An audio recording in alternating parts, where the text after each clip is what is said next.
Alex, so welcome back to another video. Today I am bringing you another Women in SFF video.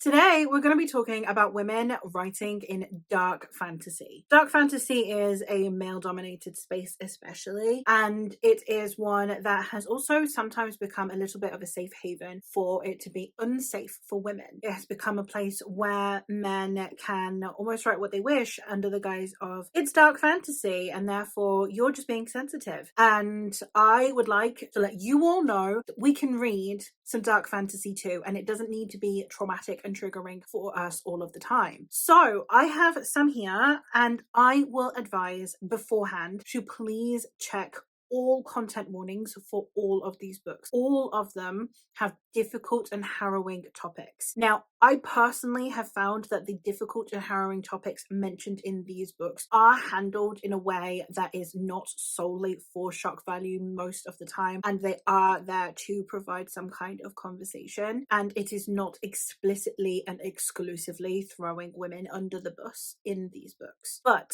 they are still dark fantasy for a reason, so please protect your mental health and check all content warnings. That being said, let's get into the books. The first one I'm going to talk about today is the most popular one on the list, and that's The Poppy War by R.F. Kuang. This one is a trilogy that is inspired by the rape of Nanjing and the atrocities that were committed in especially Eastern China during the Second World War. The setting for this isn't a World War II setting, it is more historical than that, but the inspiration for some of the scenes and themes within here is World War II. So we do have a lot of incredible violence happening at the end of this book. The first half of the book is a school setting in which we are following our protagonist Rin as she manages to pass the national exam, this incredibly difficult exam that no one expected her to pass, and she gets entered into a military academy. However, her being both a peasant and darker skinned than all of her peers means that she is not treated very well. So we do have colorism within here and classism, but we do also have a very interesting school dynamic and school setup that I think was very interesting. And then the second half of this book is during this military academy, we've had our protagonist training for war, and then it illustrates what happens when actual war arises. There is a magic system in here that is based on deities, which is absolutely fascinating. We have an older mentor in here, which is very cool. We have an interesting friendship dynamics going on in this trilogy as well that I think was handled really well, and a huge amount of themes. Now, R.F. Kuang is very heavy-handed with her themes. She is not someone who hides what she's trying to say. There's no subtlety to it. So if you're someone who doesn't like having your themes hammered into your head, I appreciate you're probably not going to like this series. But if you are wanting like a really interesting setting, a really action-packed story, and you are wanting some very diverse themes going on throughout the series, then I would highly recommend checking this one out. I have a dedicated series review for all of the books I'm talking about today, so I will leave them linked in the description box and in the cards up above. The next one I'm going to talk about is one of my absolute favorite series, and that is the Empires of Dust trilogy by Anna Smith Spark, the first book being The Court of Broken Knives. This is a grimdark fantasy. It is very lyrically written, so if you're someone who would really like good, detailed and well thought out, well crafted prose throughout your dark fantasy, then I would highly recommend checking out Anna Smith Spark. Now, unlike with The Poppy War, the protagonists in this are predominantly male, not female. In this one, we are following multiple perspectives. The first one being Orhan, who is a lord who believes that the city that he lives in, that used to be this pillar of society, it used to be the center of culture and the most pious place, has now become debaucherous and misguided, and he blames this on the emperor. We also have two perspectives of different mercenaries who are about to besiege a city. The first one being one of the captains within this band of mercenaries who is on this job and he just wants to retire, and he is hoping that this last job will be the big payoff.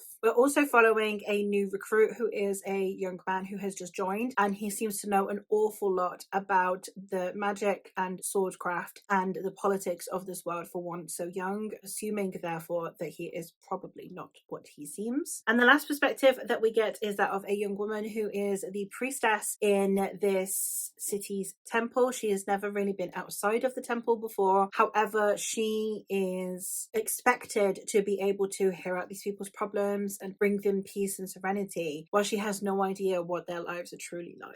And we're following it from all of these different perspectives, and we're watching the politics unfold as well as the beginning of the downfall of this empire. And we're seeing it through these very diverse perspectives, and these are all people who are not inherently good people in their own right. So it's quite dark in that sense as well. We've got a lot of grey morality going on in here, and they're not characters that are morally grey in the sense of just like they're edgy. They're morally grey in the sense of that they are repeatedly in compromising positions and are constantly having to choose between what is right and what would benefit them. And over again, we see them make these choices. And I absolutely love this series, and I need more people to read it. It's really underhyped on BookTube, and it's one of my favorites. Another series that is incredibly underhyped, in my opinion, is the Godblind series by Anna Stevens. This one is an adult epic dark fantasy, and it's a trilogy that is multi-POV. This one does have a lot more shocking elements to it. There's a lot more gore, a lot more darkness throughout this. We do have a very interesting balance of women and men being portrayed on page. We have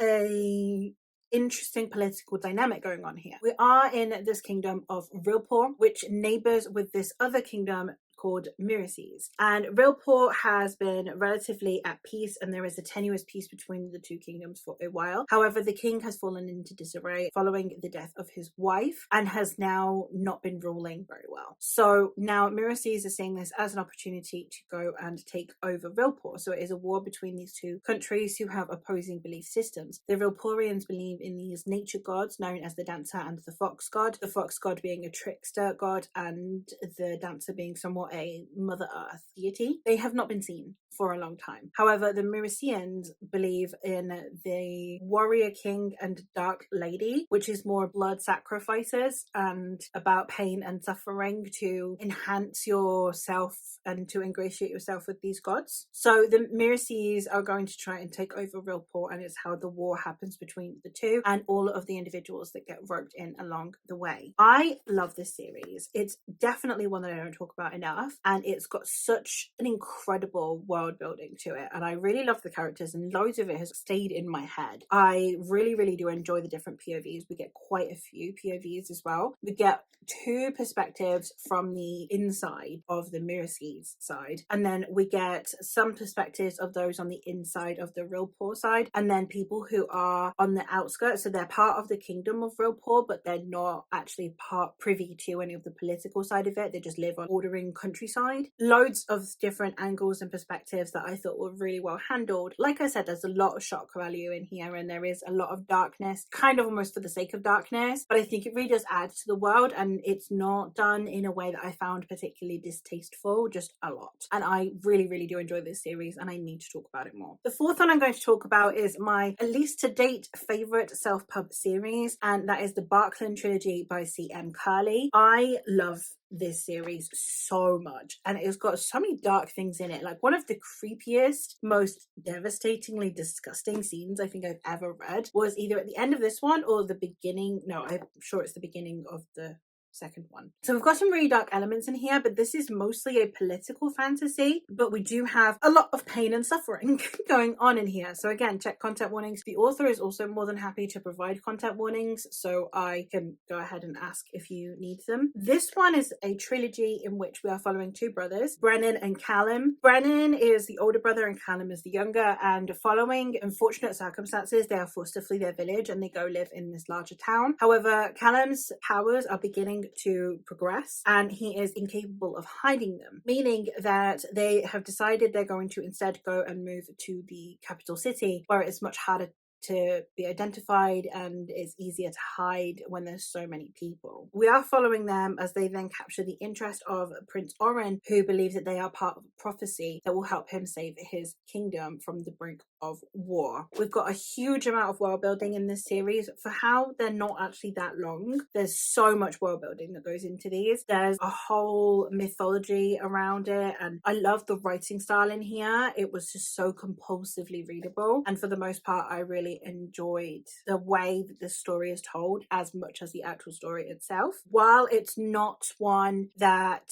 I think is as dark or as shocking as some of the others I've mentioned, we've got some really dark scenes in here, and also the world is rather grim because we are on the cusp of war, but it's potentially a little bit more hopeful than the other books in this video, but I still would highly recommend checking it out. And the very last series that I have to talk to you about today is The Innisfail Cycle by L.M. Riviere. I am not going to hold this book up the whole time, but because it's the biggest book I have ever owned, but I love it. I love how huge it is, but I can't actually read this book. I'm so glad I have the digital one.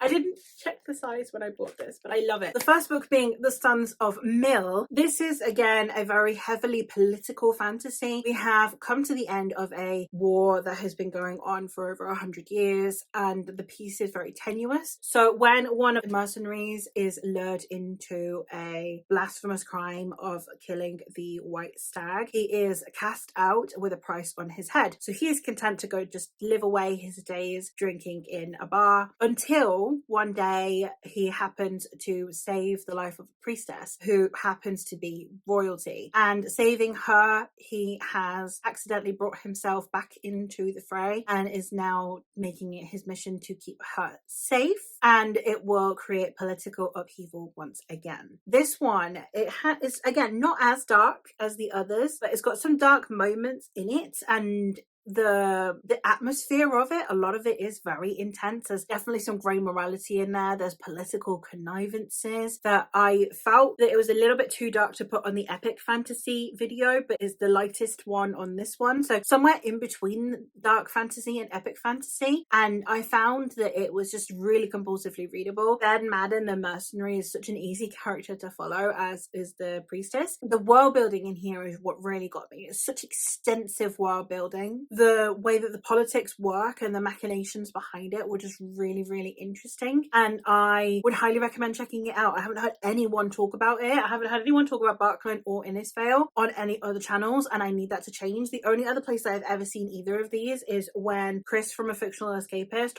hauled the Hummingbirds tier because I told him to. So yeah, I need more people to read these series. They're just incredible, and I think that women within self-pub fantasy, especially the epic and dark end of fantasy, really don't get enough attention. I mean, women in dark and epic fantasy don't get enough attention as it is. So I would highly recommend checking all of these out. Let me know what some of your favorite dark fantasies by women are, please. I really want more recommendations. I always do. So especially in the darker sphere where it's normally very, very male centric, do let me know if there are other books that you can think of. But that is all for me for today. So thank you ever so much for watching, and I will hopefully catch you in another one soon. Bye!